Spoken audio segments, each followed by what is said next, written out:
Okay, so the topic that we're going to speak about today is anti-Semitism. I want to show the anti-Semitism from a very interesting angle. Anti-Semitism is something that goes with us, the Jewish people, during the history. If we want to really understand it, you have to go to the beginning of it. We'll not go to the beginning of the beginning because that will take us too long. I need much more time for this. But we'll start from a very major point when anti-Semitism started.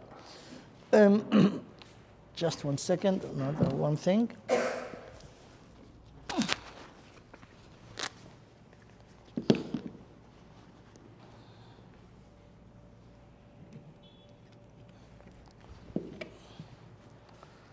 Okay, so this year will be dedicated to Ilui Neshama of Avinoam ben Shmuel v'Simcha alav hashalom, Teh nishmato tzurah b'tzorah chaim. This is the Shloshim, so this is a day that's important within the days, you know, the Shiva, the Shloshim, the Shana. So Bezrat Hashem, those words that he himself, in a version, heard from me about 30-something years ago, and that moved him.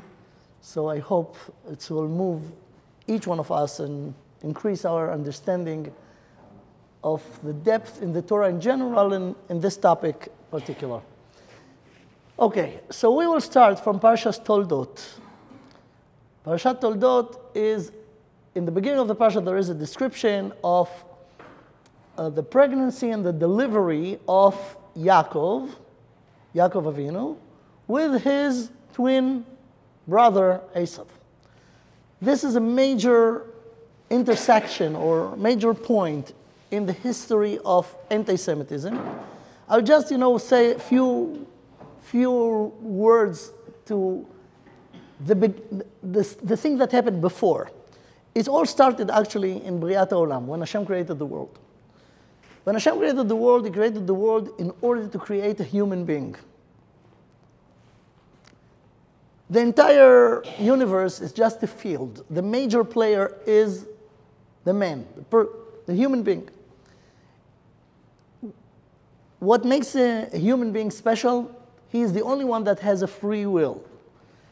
In order to have a free will, you need two sides, the positive and the negative. When Hashem created the world, He actually created, believe it or not, the negative. Because the positive was there before. The positive is Hashem, the truth, the emes, the good. When Hashem created the world in order to create a field of free will, He created the negative. And this is the meaning in the pasuk of Yeshayahu, Yotzer or ubore choshech, oseh shalom ubore ra. Yotzer, Yetzira is yesh mi-yesh. It's something from something that was before. So the or was there before, the light was or and sof, and Hashem just designed it or made a tzura of it to fit the creation. So that's Yetzira.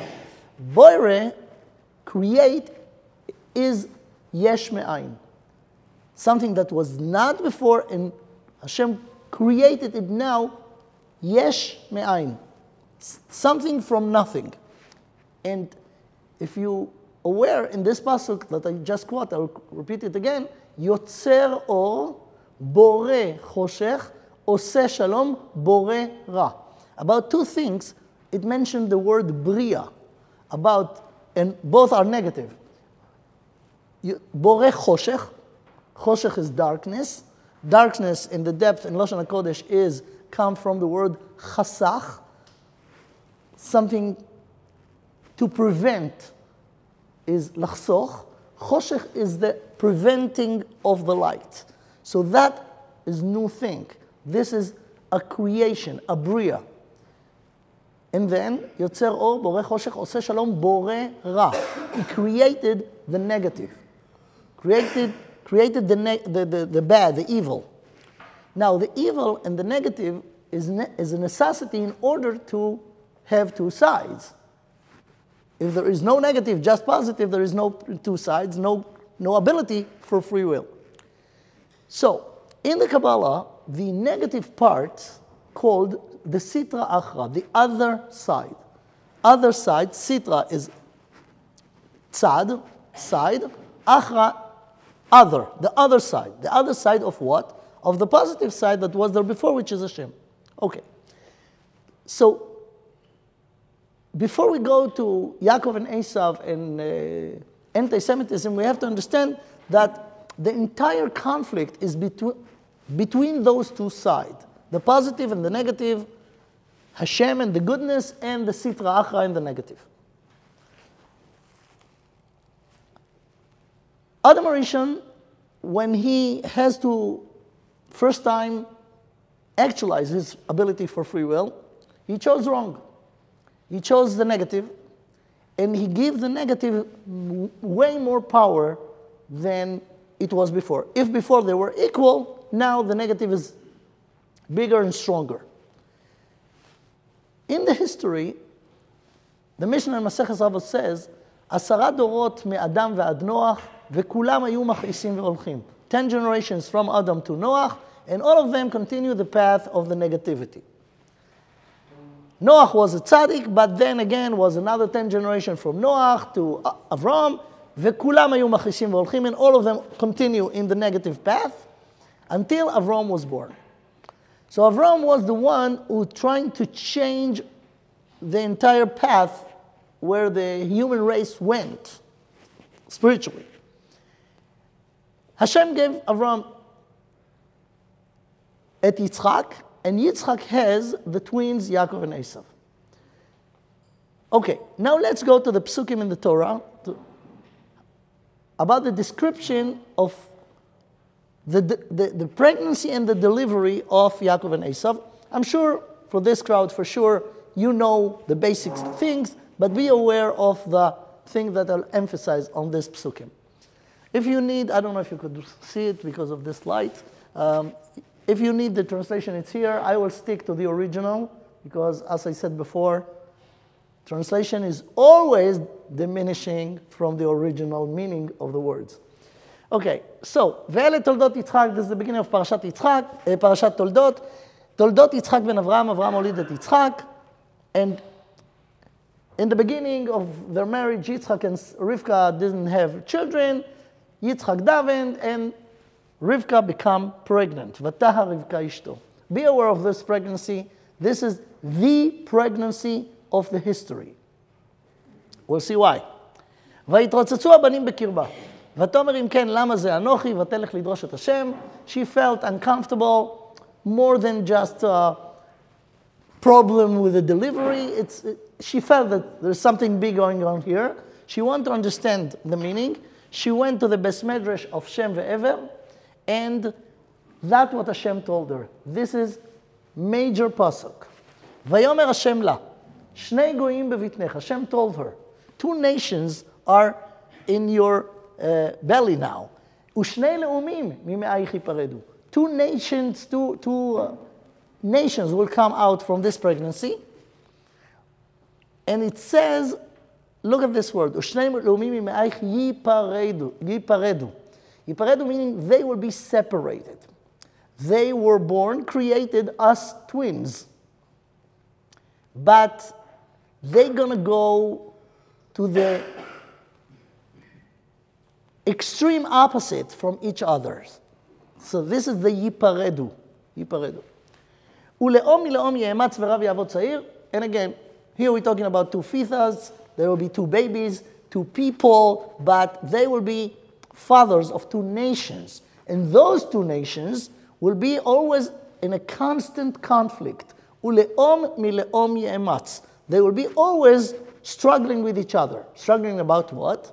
Struggling about this. If you could see it upstairs. The battle over the leadership. And I wrote over here, Israel and Germany, because Germany is part of this line during the history. So, and the fight is over the leadership. Who will be the leader? It will be more understood soon. Okay, so that was the pregnancy. In the pregnancy already was a conflict between them, and she felt it. The mother felt it. Now we come to the delivery. Let's see what happened. ויצא הראשון אדמוני כולו כעדרת שיער ויקראו את שמו עשיו ואחרי כן יצא אחיו וידו אוחזת בעקב עשיו. The conflict or the struggle, the battle about the leadership started from the pregnancy, and one major point is who will be born first. The one who will be born first has the rights of the firstborn, right? So it was a struggle during the delivery. And Esau jumped out. He jumped out. But Yaakov, it says here that Yaakov didn't really give up. He was holding in his heel, trying to change the situation and pull him back in and come out instead. But he lost this battle. So Esau became the firstborn. What we know about Esau, very interesting, unique, and no baby like this was delivered ever. He was not just a red head, he was a red hair all over, from the toe to the head. Kulo ka'aderet se'ar, could you imagine? Picture it in your mind. A baby that was born hairy, with red hair from toe to head. Never happened. But that was Esau. Therefore, for those of you who understand the Hebrew, therefore his name is Esau. Al ken kara shmo Esau. Al ken therefore. What's the therefore? The therefore, Esau was born done. So his name should be done. But Esau, meaning he's already with his hair. Never happened before. And what we learn more about this, that Esau has the koach ha'asiyah. He has the power of doing. He's a doer. He's asui, done. Yaakov got his name, very important to understand, got his name Yaakov just because of the fact that he was holding him in the heel. Heel in Hebrew is akev. Therefore, his name is Yaakov. It's important because later on in the history, Hashem is going to change his name from Yaakov to Israel. And we have to understand the meaning of the word Israel, but he named Yaakov just because of Esau.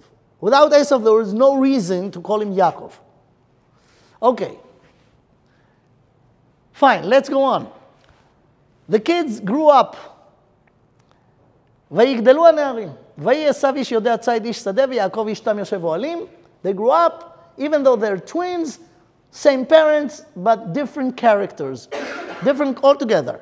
Esau is a doer, is a hunter, a man of the field.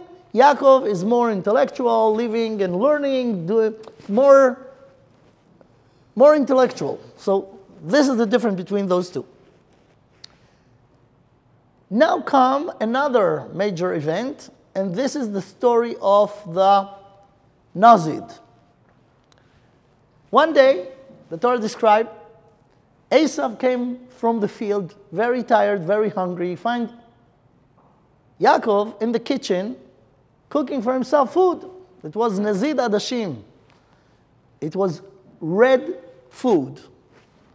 Esau came and asked Yaakov, listen, I'm hungry. Could you give me this food that you made for yourself? Yaakov told him, okay, but let's make a deal. Remember, it was a struggle and you won, you were the firstborn. Let's make a deal. You're selling me the rights of the firstborn and I'll give you the food.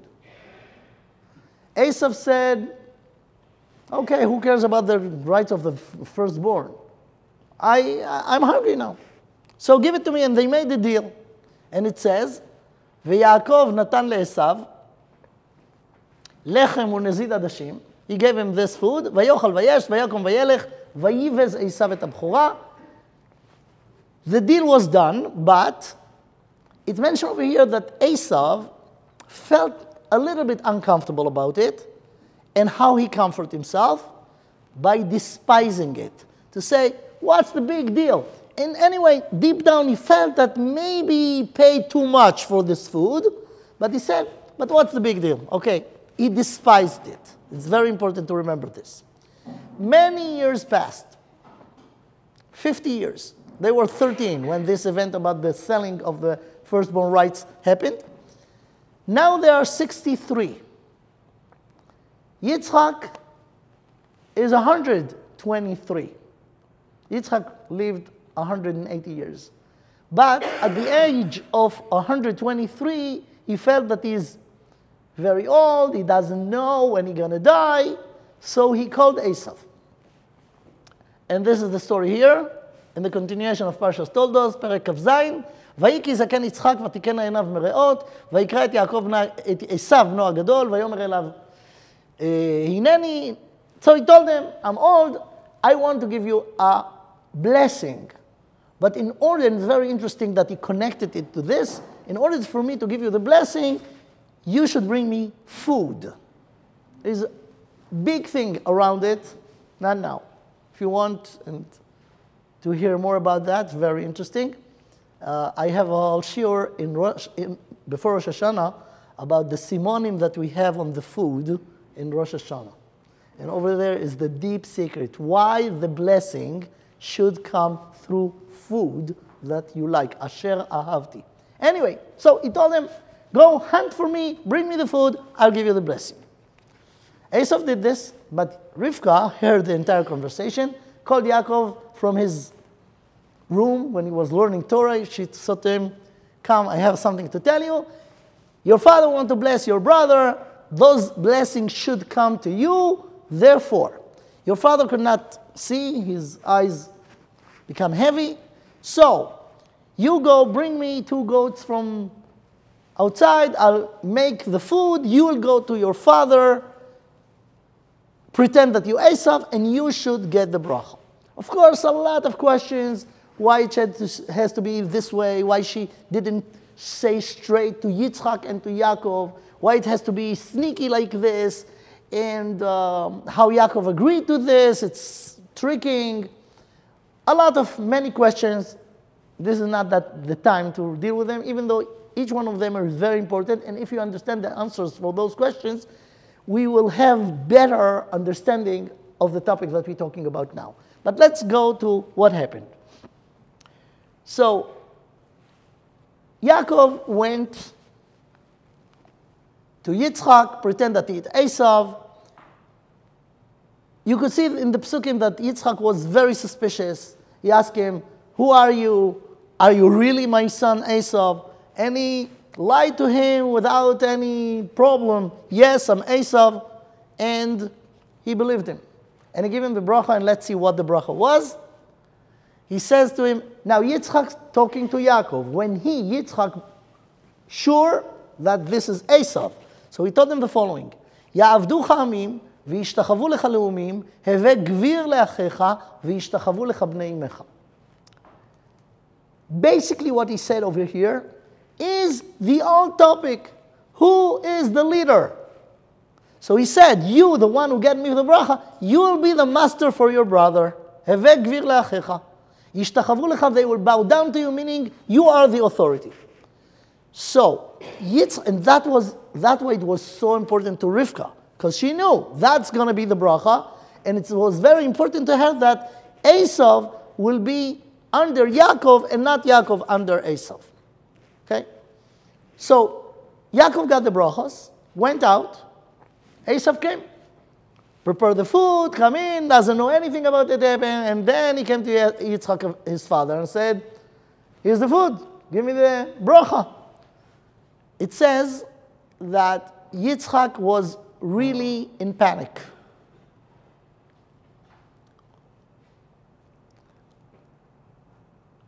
ויחרד יצחק חרדה גדולה עד מאוד. He was really in panic because he understood that something went not according to what he thought.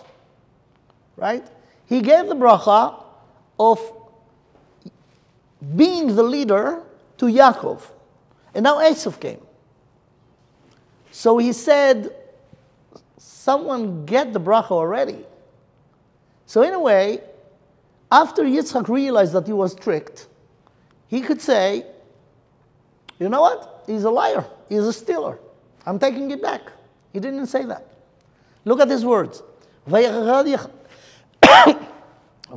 יצחק חרדה גדולה עד מאוד. ויאמר מי איפה הוא עצה ציד ויבא לי ואוכל מכל בטרם תבוא ואברכהו, גם ברוך יהיה. Gam baruch yeh, meaning, indeed, he shall be blessed anyways. Meaning, I will not take back my words. When Esav heard that, it was his turn to be panicked. It's irreversible.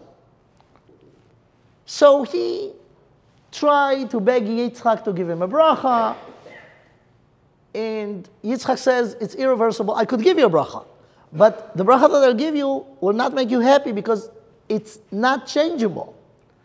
But anyway, I'll give you the bracha. Now look very carefully what bracha Yitzchak gave to Esav after he realized that Yaakov took the real bracha. So that's what he said to him. ויען יצחק אביו ויאמר אליו, הנה משמני הארץ יהיה מושבך ומיטה לשמיים מעל, ועל חרבך תחיה. You will live on your sword. Very interesting. Life and death is just the opposite, right? So the bracha that he gave him, you will live from killing. You will live on your sword. ועל חרבך תחיה. But, ואת אחיך תעבוד, you could not turn this sword toward your brother. You will be under him. ואת אחיך תעבוד. And here, very interesting words. והיה כאשר תריד, ופרקת ולא מעל צוואריך. So he gave him an outlet, and he said like this. You, his servant, you, his slave, you could not turn your sword toward him. But there is a certain condition, which is not clear from the words in the pasuk, that you could get off his yoke from yourself. It's depending what? In one thing, one word. V'haya ka'asher tarid. When you will be tarid. We have to explain what tarid is. But when you tarid, then you will not be under him anymore. And in this case, you could use your sword even toward him. So what is the story about V'haya ka'asher tarid? Let's see what Rashi says. You know, before Rashi, let's say what Onkelos says. Onkelos translates the Torah from Lashon HaKodesh to Aramaic. So Onkelos says, V'haya kadya ve'al charbech techiyeh, you will live on your sword, and under your brother you will work or serve him. V'hei kadya berun benoi al pidga me'oraita v'tadei nire me'al tzavrach.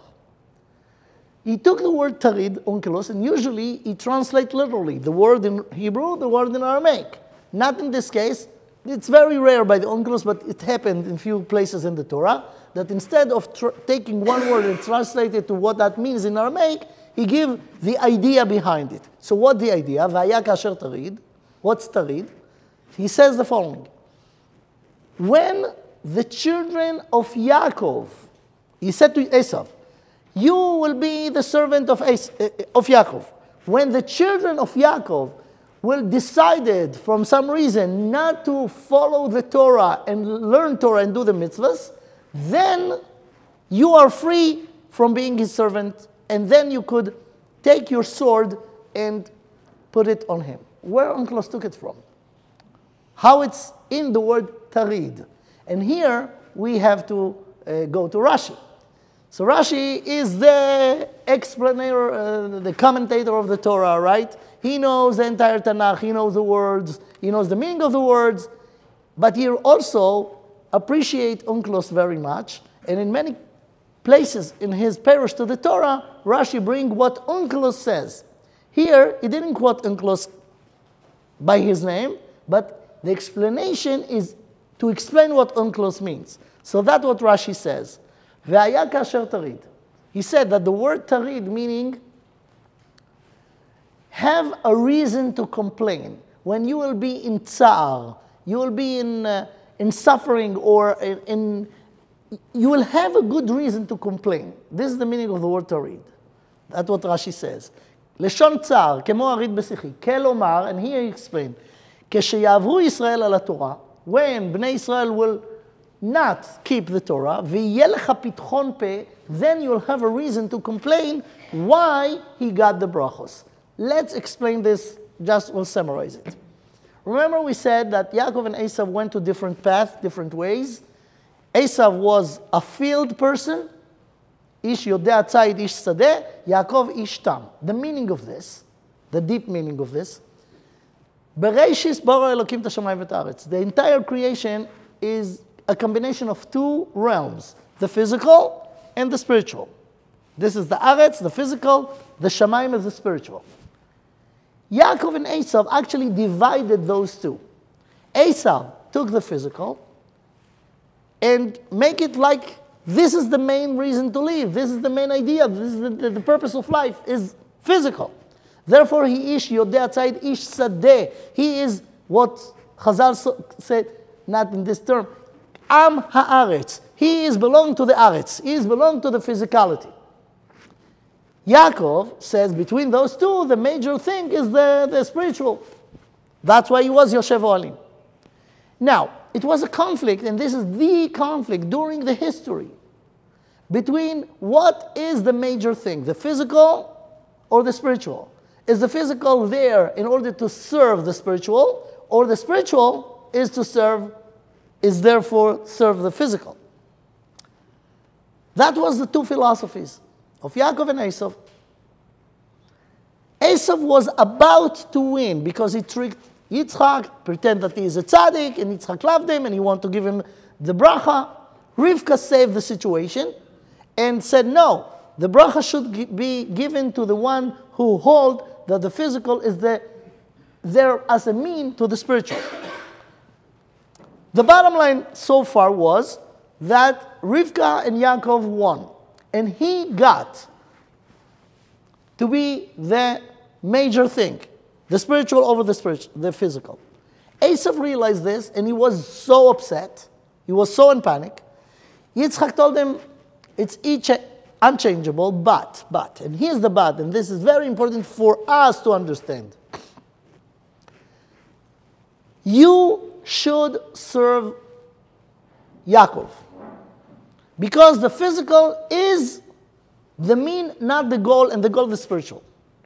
But as long as Yaakov is Yoshev Ohalim, as long as Yaakov keep his philosophy, then the physical should be under him. But because we have a free will, it will be possible that during the history that the children of Yaakov will decide to give up this philosophy and adopt the other philosophy, that the physical is the major. If such a thing happened, then you, Esav, will have a room to complain. If Yaakov is like me, making the physical the major thing, why now I should be under him? Said Yitzchak, in this case you'll be right. In this case you have room for your complaint. The practical consequences of this is terrible. In this case, your sword could be turned to your brother Yaakov. Meaning Yaakov has insurance that he will not be afraid for your sword as long as him and his children will continue to be Yoshev Ohalim. The minute or the time, if they will change their mind, in this case, there is no insurance, and in this case, your sword could be turned to them. If you look at the history, you will see that this is what exactly happened during the time that Esav woke up and decided to kill Yaakov. One of the examples will be Nazi Germany. We'll talk about this soon. But this is the thing. We have to remember this. We have to remember this. What happened after this conversation that was between Yitzchak and Esav? Esav for sure was not happy, even though he got a bracha, but he was not happy. The bracha didn't change what he wanted to change. Yitzchak told him it's irreversible. That was the result. That the last passage that we'll quote from there. ויסתום עשיו את יעקב על הברכה אשר ברכו אביו, ויאמר עשיו בליבו, יקרבו ימי אבל אבי, והרגה את יעקב אחי. Very important to understand every word over here. ויסתום. ויסתום is hatred, but it's the highest level of hate.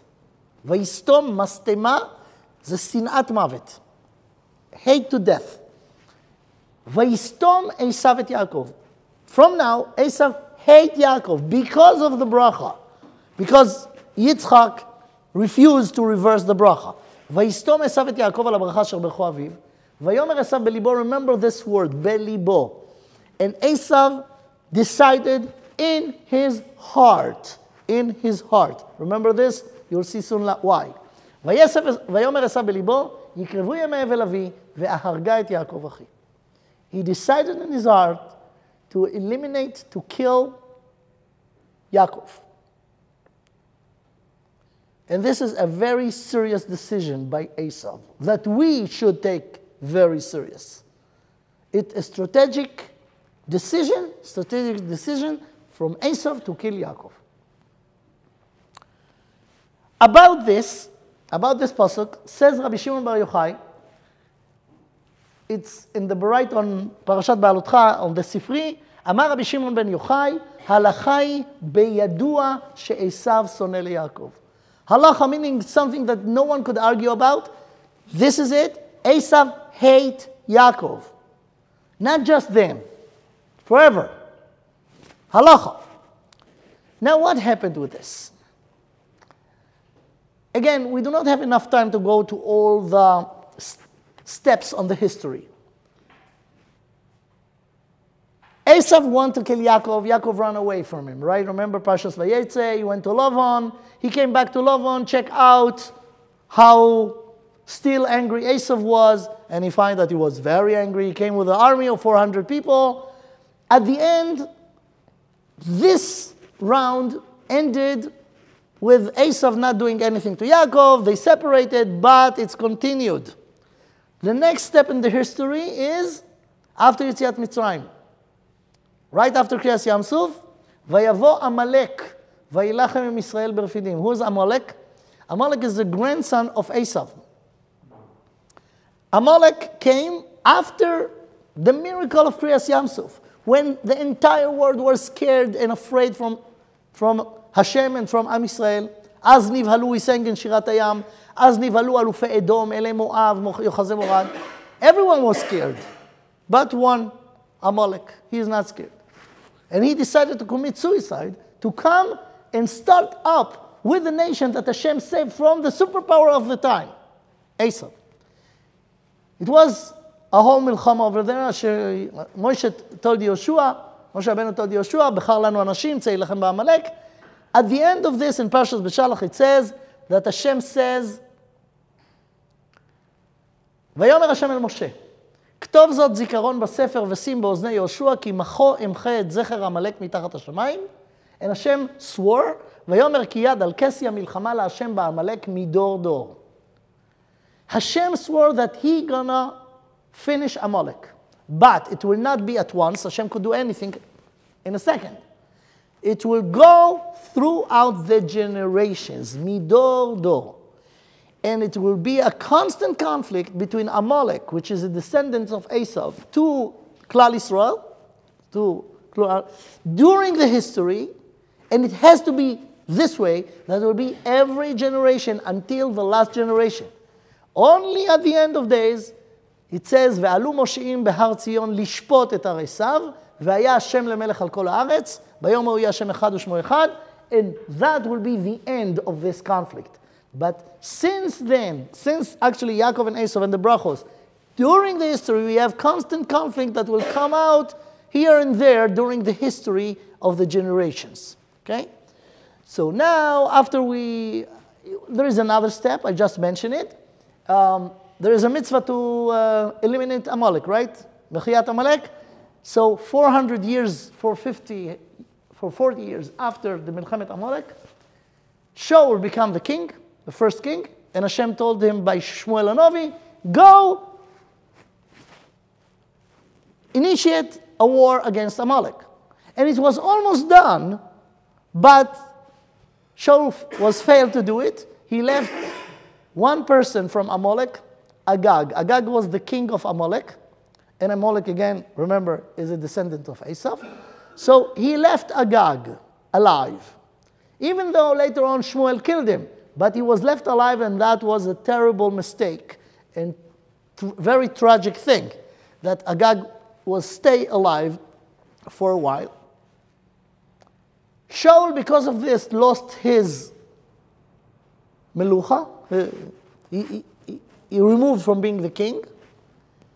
And now let's go back. Let's go again to the history, and let's go for 600 years after the Milchemet Agag and Shaul.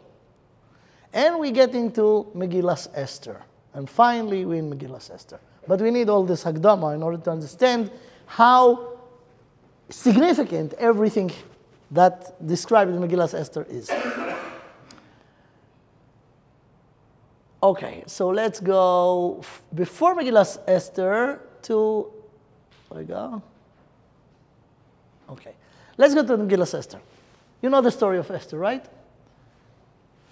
In the 3rd chapter of Esther, Achar HaDvarim Ha'ele. Achar HaDvarim Ha'ele meaning after all those things, what described in the beginning of the Megillah, that Achashverosh was married to, his wife was Vashti.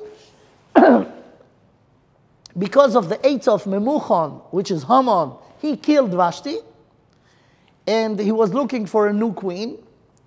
And finally he finds Esther. He didn't know that she's Jewish.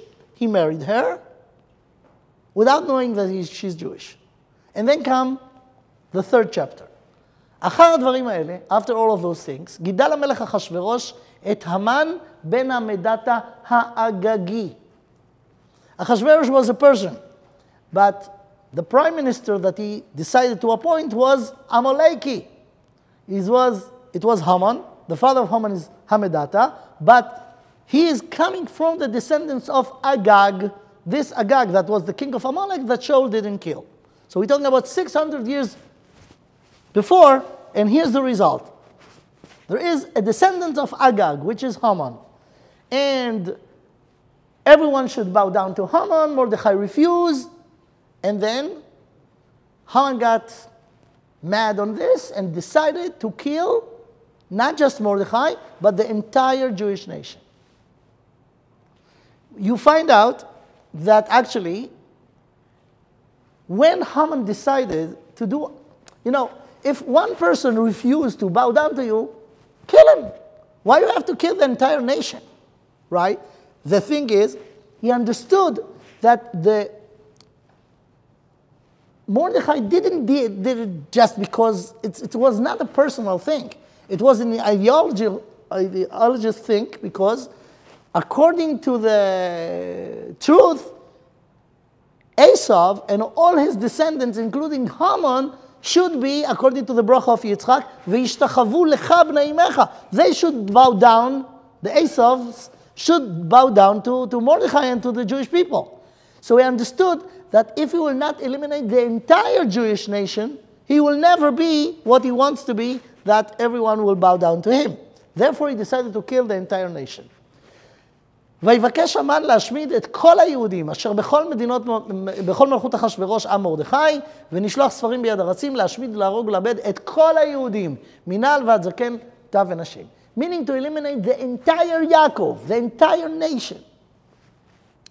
And actually what Haman did here is just a repetition of the decision of Esav. יקרבו ימי אבל אבי והרגה את יעקב אחי. Meaning he just continue or trying to apply what Esav decided at the time to kill Yaakov. Okay, now hold on to your chairs, because I'm going to show you something amazing now. Tehillim. Who wrote Tehillim? David HaMelech. We, until today, when we as individuals, as a group, as a nation, have a problem, a tzara, we quote David HaMelech in Tehillim. Right? The vast majority of the Siddur is Tehillim. David HaMelech was Melech Yisrael. And he himself went not through simple life himself. But when he wrote Tehillim, when he davened to Hashem, when he prayed to Hashem, he did it in two levels. As David, as the individual David, and as a Melech Yisrael. So all the psukim in Tehillim are also relevant to the problems, the tzarot of the Jewish nation during the history. I want to show you a pasuk and the Gemara on this pasuk in Maseches Megillah from Tehillim, Perek Kuf Mem, 140. Pasuk Tet. This is the pasuk. First, let's read it. Try to understand what we could understand from the words, and then we'll see the depth. The pasuk says the following. Again, it's Tehillim, Kuf Mem, pasuk Tet. Al titen Hashem ma'avaye rasha, zmamo al tafek yarumu sela. So David HaMelech davened to Hashem, prayed to Hashem about some anonymous Rasha, wicked. He didn't mention who is this Rasha, but he says the following. There is a certain Rasha, certain wicked person, that I'm really scared from him. Please Hashem, don't let him to actualize his evil ideas. He has evil idea that David or Klal Yisrael are really scared from. And we daven to Hashem, please don't let him actualize it. Al titen Hashem ma'avayei. Ma'avayim ze retzonot, wish, willing. His evil willing, don't let him actualize it. Al titen Hashem ma'avayei rasha, zmamo al tafek, zmam ze machshava. His evil thought, al tafek, don't let it come out. Le'afik ze leotzi, to take out. Don't let it happen. Okay, so here's the translation. Again, translation, but it's very limited. Now, let's see what the Gemara says about this. And I have to say now, this Gemara was written 1,600 years ago. It's written in the Gemara. But be aware that the Gemara explains a pasuk. The Gemara says that this is the explanation of this pasuk. And this pasuk was written by David HaMelech 2,900 years ago. So the explanation that we'll see about this pasuk, it's not from 1,600 years ago, but this is what we got in the tradition that was the meaning of the one who wrote the pasuk. Who wrote the pasuk? David HaMelech 2,900 years ago. Very important to understand it because look what the Gemara says. Amar Rabbi Yitzchak. It's a Gemara in Maseches Megillah Daf Vav. Amar Rabbi Yitzchak. Mai dichtiv. And what is the meaning of this pasuk? Al titen Hashem ma'avayei rasha zmamo al tafek yarumu sela. Says Rabbi Yitzchak, one of the Amorim in the Talmud, that this pasuk, David HaMelech quote from Yaakov Avinu. So we're going even more back in the history. David quoting Yaakov. And what Yaakov says, Amar Yaakov lifnei HaKadosh Baruch Hu, Ribono shel Olam, the master of the universe, he davened to Hashem, Al titen le'esav harasha ta'avat libo. Who's the wicked? Esav. And what is ta'avat libo? His desire of his heart. Remember, I told you to remember, Vayomer Esav belibo yikrevu yemei evel aviv v'harga et Yaakov achi. So what is the desire, the evil desire that Yaakov scared of? The decision of Esav to eliminate him, to kill him. So Rabbi Yitzchak in the Gemara, 1,600 years ago, quote David HaMelech, 2,900 years ago, that quote Yaakov, almost 3,000 and something years ago, that he davened and he said this pasuk, I am really scared from the evil decision of Esav to kill me. So Hashem, please don't let it happen. Don't let it happen. But the Gemara add something amazing. Let's read it straight. Amar Yaakov lifnei HaKadosh Baruch Hu, Ribono shel Olam, Al titen le'esav harasha ta'avat libo.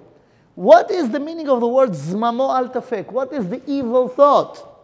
Says the Gemara, Zo germamia shel Edom, she'ilma lehem yotzim, macharivim et kol ha'olam kulo.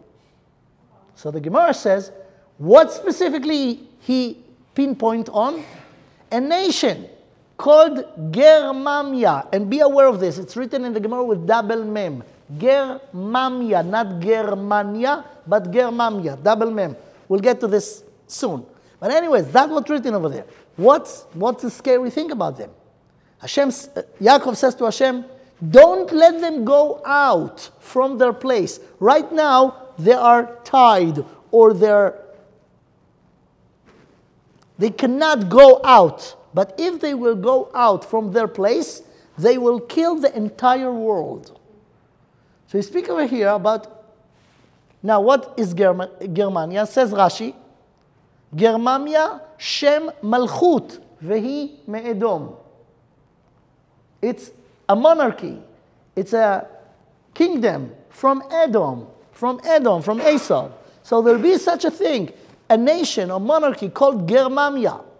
And as long as they will be in their place, there is no problem. If they will get out of their place, they will ruin the entire world. Of course, because Yaakov is talking, he's not talking about the Gentiles of the world, he's talking about the Jews that spread out all over the world. So here we find out that Yaakov felt or knew in the beginning, many years ago, that will be a monarchy named Germany that will go out from their place, and if they will go out, it will be very dangerous to his children. But we just started. I want to show or add more details, and you will see how amazing is this.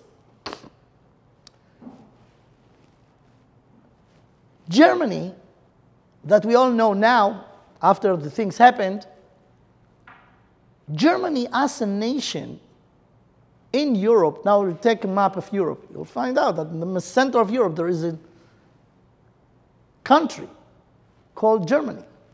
How long Germany is as a state or country in Europe? Anyone know the history? How long Germany exists? Who established Germany? The Germany that we know from World War II and until today. Bismarck. When was it? Very important to understand the history. Bismarck established Germany in 1780. Just 1 second. I have it here. 1871. 1871. Now, before 1871, you have to know that was tribes, German tribes, in the north of Europe, but they were not connected together. Bismarck was the one who put them together as a state that exists from 1871 until today.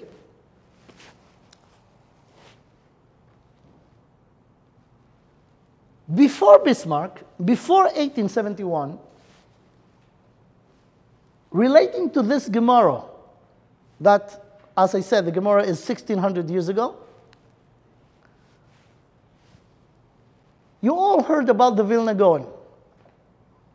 Vilna Gaon lived almost 100 years before Bismarck, and before Germany was a state or a country in Europe. The Vilna Gaon was a giant genius. He knew the entire Torah. One of the small works that he did was to fix things in the Gemara, not inside the Gemara, but Hagahot v'chidushim. He just said, you know what, this word is not accurate. This is the accurate word. This is Hagahot v'chidushim shel HaGaon v'Vilna. So I want to show you what the Vilna Gaon wrote almost 100 years before Bismarck and before Germany was a state in Europe. Says the Vilna Gaon on this Gemara. Actually, he said it in Maseches Yuma because this Maseches Yuma also quote the same Gemara. Zmamo al tafek zo Germania shel Edom. Says the Gra, the Vilna Gaon, Germania tzarich lomar Germania. He fixed it before. If we'll fix it today, big deal. You know, but the Vilna Gaon did it before. And he said it's a mistake. It's not double mem, it should be mem and nun, Germania. And he did it before. And even before the Vilna Gaon, the Vilna Gaon was in Vilna, in Lita. In Germany, that was not called Germany at the time, lived a very important Rav. You probably heard about him, Rabbi Yaakov Emdin. And he was about maybe 30 years before the Vilna Gaon.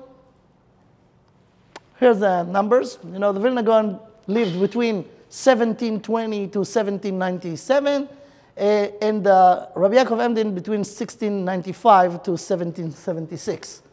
So Rabbi Yaakov Emden, without knowing about the Haggah of the Vilna Gaon, he was sitting there, and that's what he wrote in his Chidushim, Haggahot וחידושים במסכת מגילה מאת רבי יעקב עמדין, גרממיה, נכתב בצידו, כמדומה רצונו לומר גרמניה. היא אשכנז שלנו. So at the time of Rabbi Yaakov Emden was no Germany. So he fixed it and he said, it's Germany. And if you want to know what Germany is Ashkenaz. What's Ashkenaz? Deutschland. So they knew about it before, and actually, after they're fixing it, it is written that there will be a nation called Germany in the Gemara, because this is the accurate way to write it.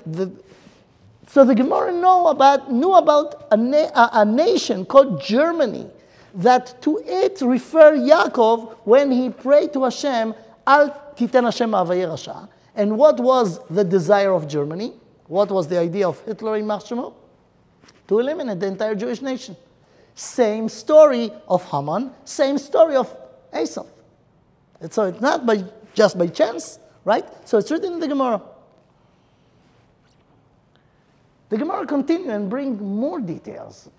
It seems, for many people who read this Gemara, okay, who cares? But it's very important.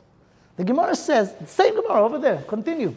After Zog Germania shel Edom, after this, שילמה להם יוצאים מחרבים כל העולם כולו, the Gemara continued and said the following, ואמר רבי חמא ברבי חנינא, תלת מאה כתירי תגה איכא בגרמניה של אדום. In this Germany, there are 300 dukes, נסיכויות, 300. ותלת 175 מרזב נאיקה ברומי. And the Gemara mentioned Rome. Rome is Italy. In the same Gemara.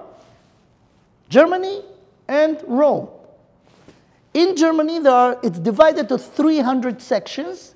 In Rome, there are 365. ובכל יום ענף כהנה לאפה הנה. And every day there is a constant conflict between those two, Germany and Rome, and they have conflicts. And in these conflicts, someone lose, someone win. ומקטיל חד מניו, ומיטרדה לעוקמי מלכה. And they could not agree about one leader between Germany and Italy. Now, in brief, again, if I have more time, this will be an amazing thing. You have to know history a bit. You know the Reich, the Reich HaSheni, Reich HaShlishi, right? So it was also the First Reich. What was the First Reich? Before Bismarck. Bismarck established the Second Reich. Hitler wished to make the Third Reich. What was the first one? The first one was 1,000 years before Bismarck in Europe was always conflict about who is the leader. And after the Constantine, the Caesar of Rome, established Christianity as the religious of Europe, was always a problem between the Vatican, that was ruling ideology and religiously, and Germans, leaders from the tribes, from Karls, the first Karl Gadol, during the history. And the question, it was a political question, who is the major? The Vatican or the one who has the army power to protect the Vatican? And this is the constant conflict that was between them. And they never got to an agreement. So it was always tension between Italy and the German tribes. The Gemara says, "Umitre de leokmi malka," and they prevented from agreeing about one leader. You know when it happened, and why the Gemara bring it here? What's the history of World War II? Nazi Germany started a war against all the nations. They want to conquer the entire Europe, right? So they did. They succeeded. The only one who was cooperating with Hitler was Mussolini. He was the only ally of Germany in Europe. I'm not talking about Japan. I'm talking about in Europe. Okay? So here we find out in the history one time that the Italy agreed for the leadership of the Germans. And that's what the Gemara relate to. They say, as long as they in conflict, we okay. But when something like this happened, and it happened, then will be the time that Yaakov was really scared of. So even that is mentioned in the Gemara. And if you look in the encyclopedia, you will find out that Germany in the 17 and 18 was divided to 300 provinces. So even the number, 300 nesichuyot, mentioned in the Gemara, and it happened right before Nazi Germany became to power. Okay, another thing. Sorry to show this picture of this Russia, but it's important to understand. If you look, we all remember the Holocaust. Of course, as Jews, the Holocaust is a very major thing. We always mentioning to us and to the world the Holocaust. Just a little numbers. In the World War II, the number of the victims from the crazy idea of the Nazis was more than 50 million from all sides. Germans, Russians, from all sides, more than 50 million. Among them was 6 million Jews. When we mention the World War II, we always mention the Holocaust. We mention the 6 million. What about the rest? More than 44 million of other victims. We're not mentioning them. So we could say, you know what, you could not mention them because you are the victim. So we as Jews naturally emphasize the 6 million. And here's the amazing thing. Hitler himself, Yimach Shemo, he wrote a book before he went to power. He came to power. He wrote the book, Mein Kampf, my war, right? And he wrote in the book that what he planned to do. That's why until today, you have to really take seriously when those anti-Semites says something. Don't, just ignore. Take it seriously. He wrote a whole book, what he planned to do before he became a Führer. And he said that the entire war in the world, the entire conflict, the entire thing is between us and the Jews. All the rest is not important. And he said over here a few very interesting things. The struggle for the world domination will be entirely between us, between the Germans and the Jews. All else is just an illusion. So according to Hitler himself, all those victims that was non-Jews in World War II was just a necessity, but the main war was against the Jews, and it's about the domination in the world. That's his words, the domination. This is the conflict, the leadership. Who is leading? Who is under who? Now, I will add a few things that it's not will be easy to digest, but I have to say it. The philosophy of Germany, Germany before Hitler, before Nazism, was very appreciated culture, right? Everyone, after the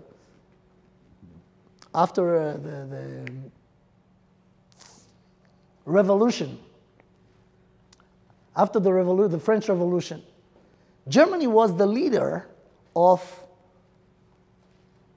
philosophers, ethics people, many great names. We have to know that the Nazis,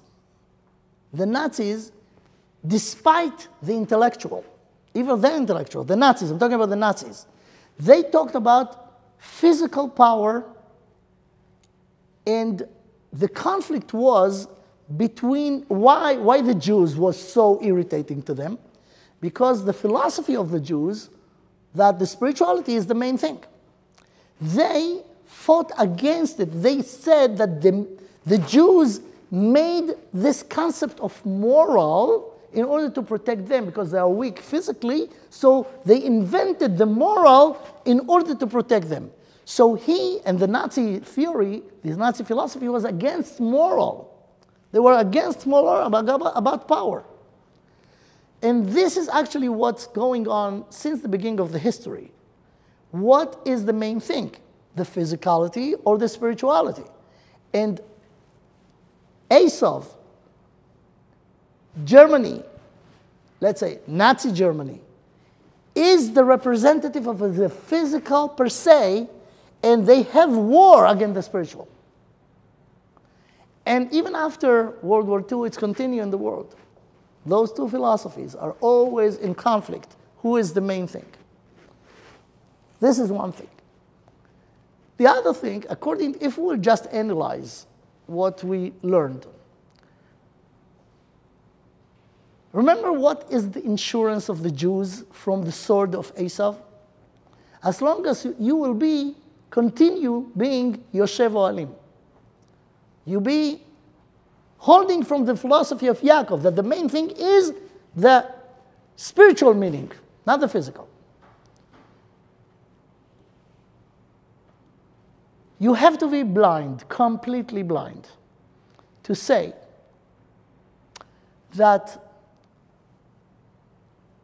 Berlin of 1933 is completely disconnected to Berlin of 150 years before that.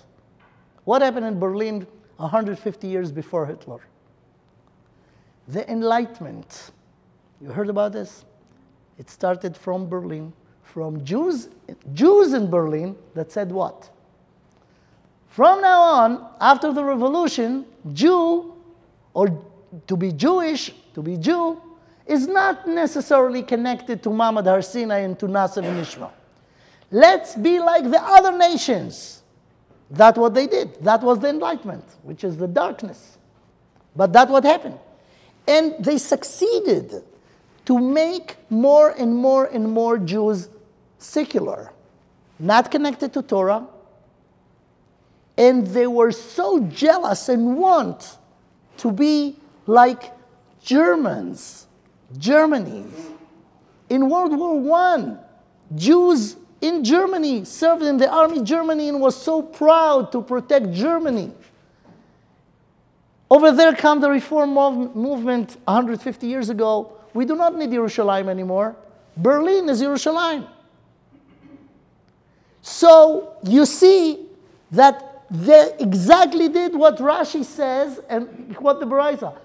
As long as you Yoshev Ohalim, you continue holding the philosophy of Yaakov, you're protected. The minute you will go and adopt and hug and embrace the philosophy of Esav, you are in danger from Esav. 150 years after, from the same Berlin, come Hitler and the Nazism. So, if you look at the recipes that in the Torah, you will see how, if you learn it, you could know to predict dangerous situation.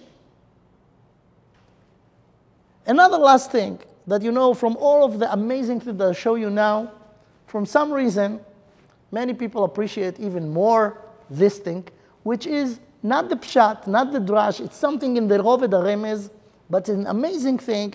I'm sure many of you saw it before, but I'll show it to you. We find out that in Megillas Ester, the entire book of Esther, is a description of one of the rounds between us and Esav and Haman, right? How it ended? With a miracle. He wanted, he has the ability, he has the mind, he got the permission from Achashverosh, but at the end, everything changed just the opposite. V'nahafochu. And that's why we have this amazing holiday, Purim.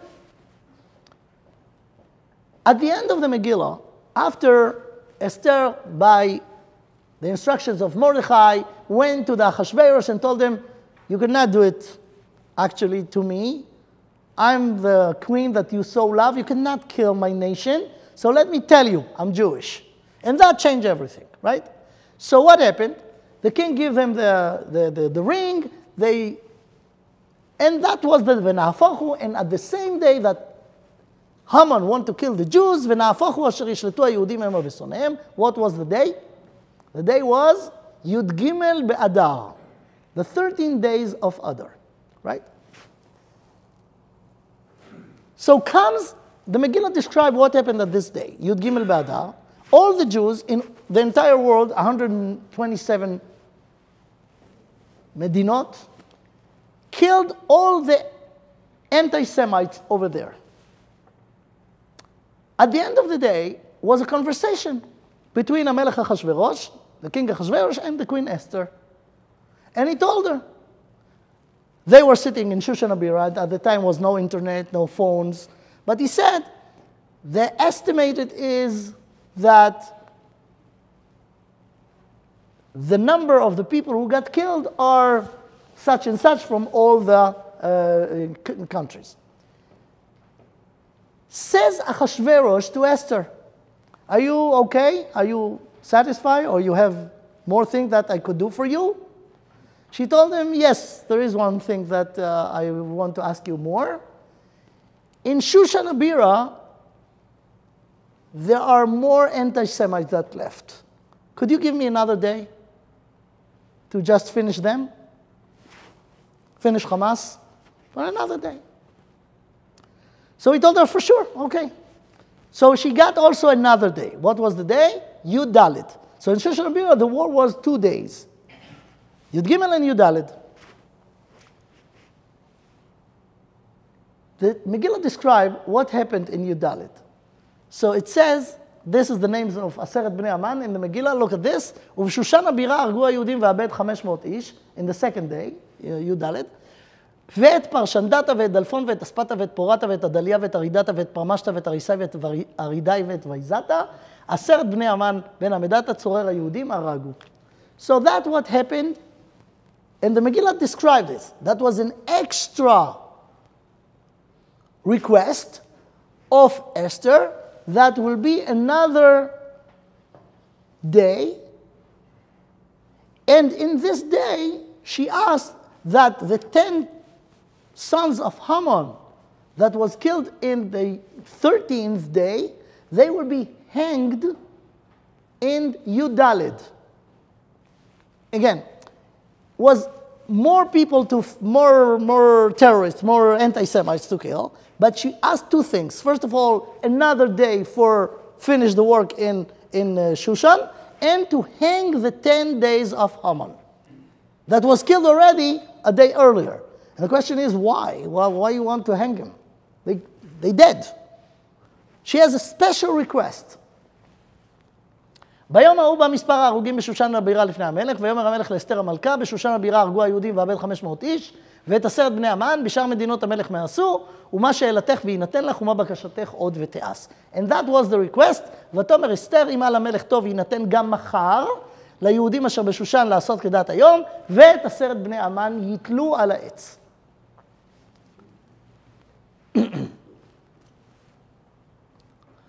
So, the plea was to hang the 10 sons of Haman. In Megillah Ester is in the Tanakh, והיא נכתבה ברוח הקודש. It's a nevuah.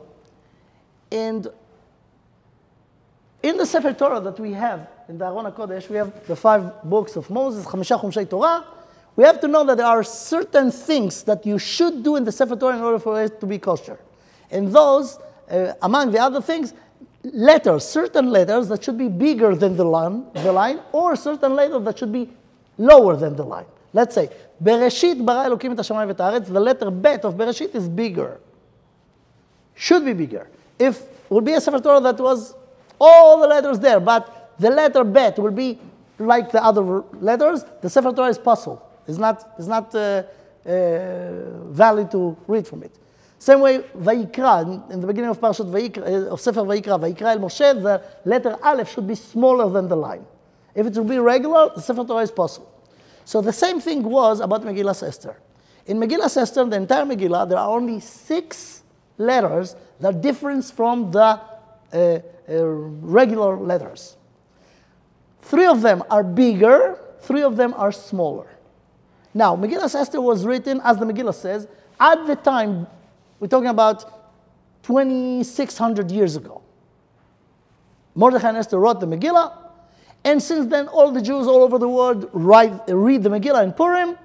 And if you take a Megillah from, let's say, 200 years ago, there are Megillas of 200 years ago, you will see those letters there, and there are 6 of them. One is in the beginning of the Megillah. This is Chur, Karpas, Utchelet. The letter Chet of Chur, Karpas, Utchelet in the beginning of the Megillah is bigger Chet. At the end of the Megillah is the letter Taf, Vatichtov Ester, the letter Taf. There are another 4 unusual letters. All of them is in this section, at Aseret Bnei Aman. The one who is big is the Vav of Vaizata. It's a big letter. But there are another 3, Taf of Parshandata, Shin of Parmashta, and Zayin of Vaizata. There are 3 small letters. And this is the way Megillot Esther written in the last 2,600 years. This is the way.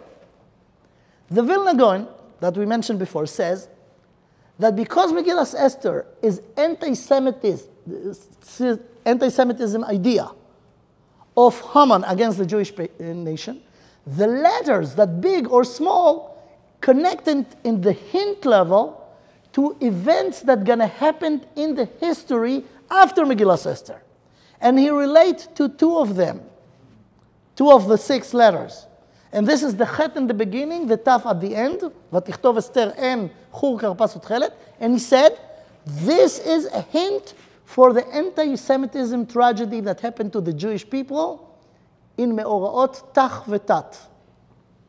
Tach V'Tat. So this is the hint.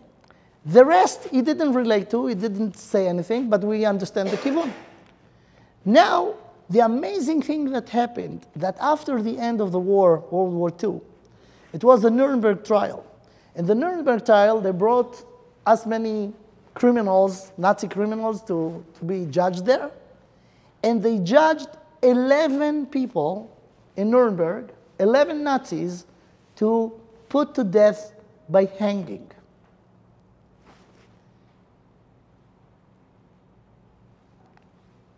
Okay, let's see this.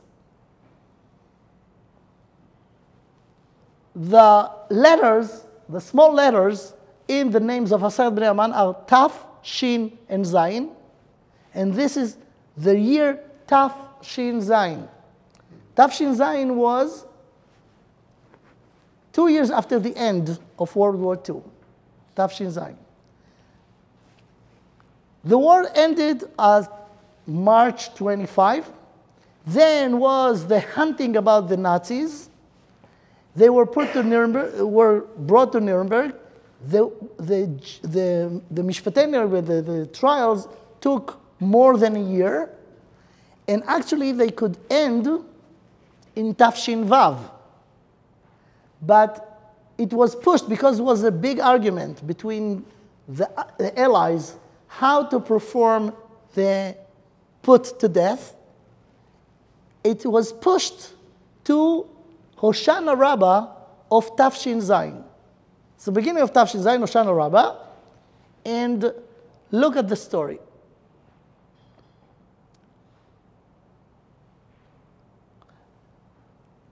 The execution of them was in October 16, 1996. 1946. Okay, I'll skip this because we do not have time. Okay, here's the picture of the Nazis sitting over there in the trials. And the sentences, the death sentences, was for 11 of them. At the midnight, before the execution, one of them, Julius Streicher, not Julius Streicher, Goering, which was the very big by the hierarchy of the Nazis. He was the important one after Hitler committed suicide. He got, no one understands how, a way to kill himself in the cell, and he was not put to death. So it was 10 people that left, and this is the New York Times at the time, right? Goering committed suicide by poison. 10 others hanged in Nuremberg prison. The next day, 10 of them. One of them was Julius Streicher. Julius Streicher was in charge of the propaganda over there, and when he saw, when his time came to be put to death, he says the following, okay, those are the 11, Goering commit suicide, there are 10, and then Julius Streicher was standing there, and when he was facing the gallows going to be hanged, he said two things. He said two words. This is a Purim feast 1946 for the Jewish people. Because what he saw that the history repeats itself.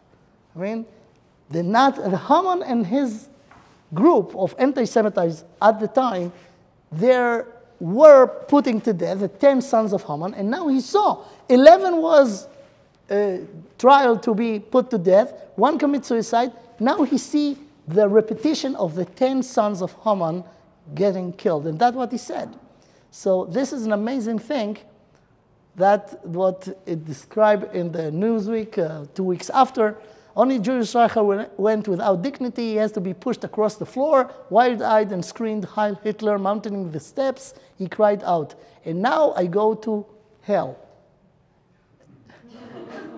He stared at the witnesses facing the gallows and shouted, "Purim Fest 1946." And because the vast majority of the readers of New York Times, of Newsweek, do not have any clue what Purim Fest is, they put in here, Purim is a Jewish feast. But it's not just another Jewish feast. This is the Jewish feast that celebrates the killing of 10 Bnei Haman. So even in the hint level, you find in Megillas Esther the letters Tav Shin Zayin, which is the exact year. And again, it could be a week, a month before, and it will not be Tav Shin Zayin, it will be Tav Shin Vav, but because of the argument that they have to push it, and it's become in Hoshana Rabbah exactly at this time, and it's all there. This is an amazing thing. And if you think about it, you could see how many people got moved by this, including, and let's mention again, Avinoam, that he was in a process. But you know, the thing that really make it so clear, come on, you cannot argue. We have the truth. We have the Torah. The Torah has everything in it. And the thing that practically we have to remember, how much it's important to get insurance. What's the way to get insurance? Stay in the Beis Medrash, learn Torah, be Yoshev Ohalim.